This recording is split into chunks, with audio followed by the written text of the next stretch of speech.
Welcome to Woodturning with Dick. Me? Childish? That's what Lenore said, because I bought these. They glow in the dark! So I'm going to make a present for somebody. No gilding involved. And it's going to have blue... No, not blue. Going to go with green. Glow blue green. This one here. Nice fat rim, raised rim on this piece of bog oak. Sound piece of bog oak for a change. No cracks. A tiny one in the side here. Nothing to worry about. Nothing the resin's going to seep through and out of. But I'm going to make the rim raised. Why not? So it's fully exposed to the light and really will glow. First off, quickly turn a temporary chuck grip in the base. Normally I take the corners off on the bandsaw, but it's only a small bowl blank. It might take me 2 seconds to take those corners off.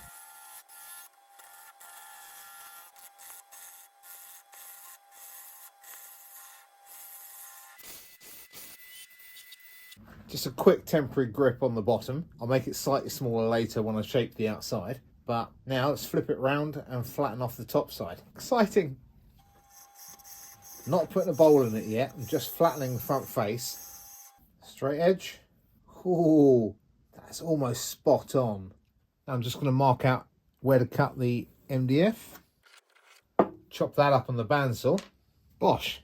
Now I know I'm going to spill some glue because I always do. The main part I want is the outside. Don't care about the rest of it. It's all going to splurge over.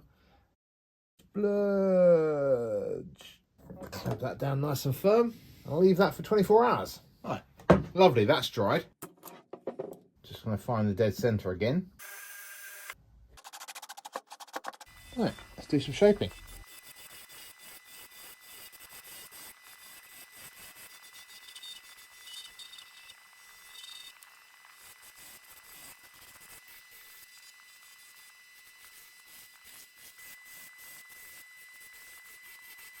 Right, before I go any further, I'm just going to fill that crack with a bit of bog oak dust and glue.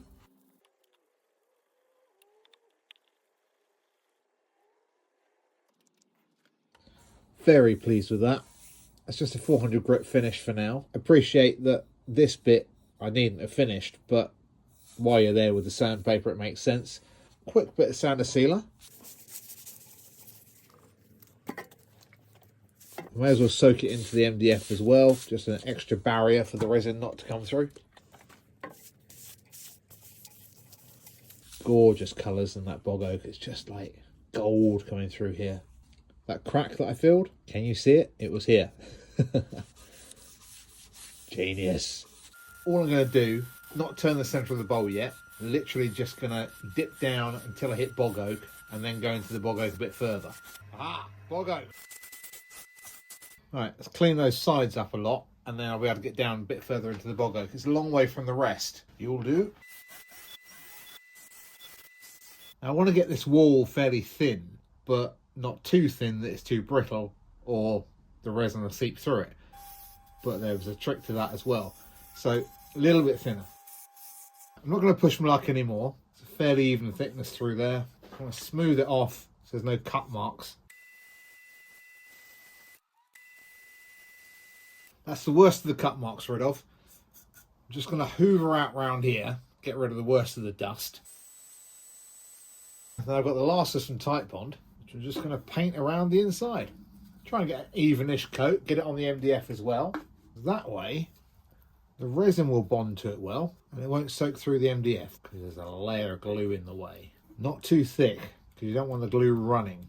Nice even coat. Awesome. Right, I'm just going to potter around the workshop for a bit, intermittently checking that for runs or globs. Tomorrow night, get to pour some resin. It's really quite sad how excited I am by this. So I left that on the chuck with the glue that I put in it, and that's dried lovely and clear. So that's perfect. Move that out of the way for the minute. Now I've measured that. That's about 29 millimeters to the very bottom. Now this stuff, the Glass Cast 50, has got a maximum pour depth of 25 mil. So I don't want to go right to the top. I do want to do it in one pour, just because I'm lazy. I need to wait 2 or 3 days for it to dry. Let's mix it up. Give the resin a good shake. I'll even give the hardener a good shake.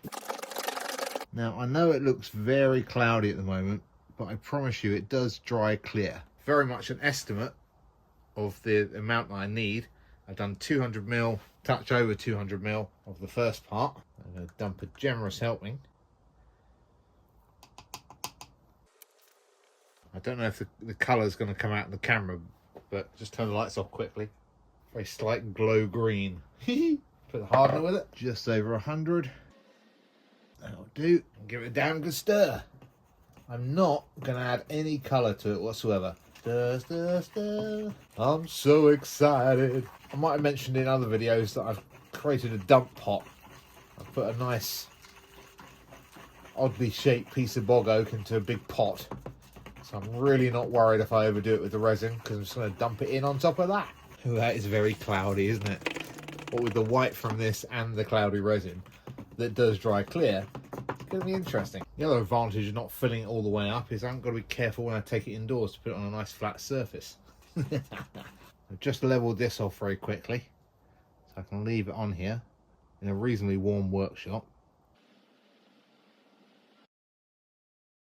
Because that nice thick glue, I shouldn't get any bubbles coming out of the wood over time. So remember, I'm not filling it all the way up. I don't want to push my luck on the depths, but we're getting close. Alright, that's going to do for maximum depth, I think. Bit more. That'll do. I might be pushing my luck a bit there. The rest of that can go in my dump pot. Let's have a quick look, see if the pot's glowing yet. Oh, I can see it glow. Resin's gone well off. Been sat for 4 days. There's a 2-day cure time, and I tested it after 2 days, but it still felt a little bit soft to me. So I took it in the warmer house, left it for 2 more days. It's lovely and hard now. It looks quite clear from what I can see. I guess we're going to turn it now. I'll turn this outside edge off first and just bring the side of the bowl around.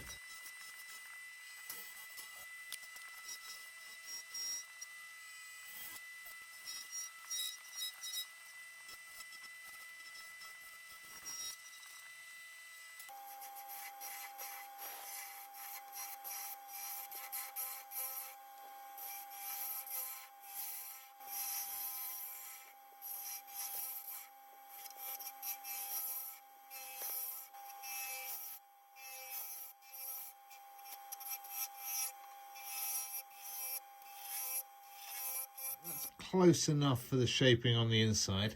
I'll get the rest of that with sandpaper. It's a relatively even thickness round, just feeling the distance of my fingers. The outside obviously needs some heavy sandpaper on to get that nice and smooth. So put a little dip on the inside rim like you know I like to.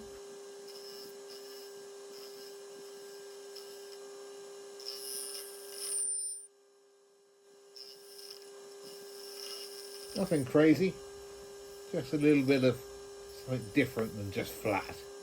This stuff is crazy. Look at all this. It's all over me. It's just continuous stuff. It's everywhere. I'm going to do the bulk of the sanding, and I'll come back to you before I'm Yorkshire gritting. I love sander sealer. My favourite bit. Have I told you that before? That's a 320 grit finish. Simply couldn't be bothered to do the 400, because next I'm doing Yorkshire grit. That should bring this up a lot more see-through than it currently is. It's just very cloudy at the moment. Yorkshire grit. I'll wipe a bunch on the outside. Promise you this will get clearer. Looking a bit like smoky glass at the moment. Ultra fine. Are you ready? Are you ready to see the gloriness of glow? Hey! It doesn't come across brilliantly on camera, but that is mega. You've got to try some of this. Ooh, wait a minute. How about a photograph? See if that comes out better. More than happy with that.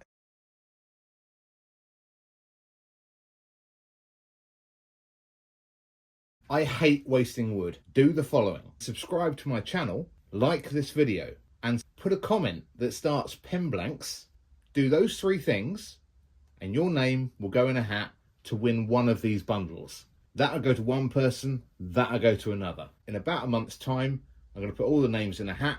Bosh, they'll be going in the post to you. In this bundle, we've got a gorgeous piece of Mallee Burr. It's about 140mm long, just over 20mm square. Stunning piece of bog oak. Some lovely figure in it. Look at that. That would make a lovely fat pen. Smaller piece of Mallee Burr.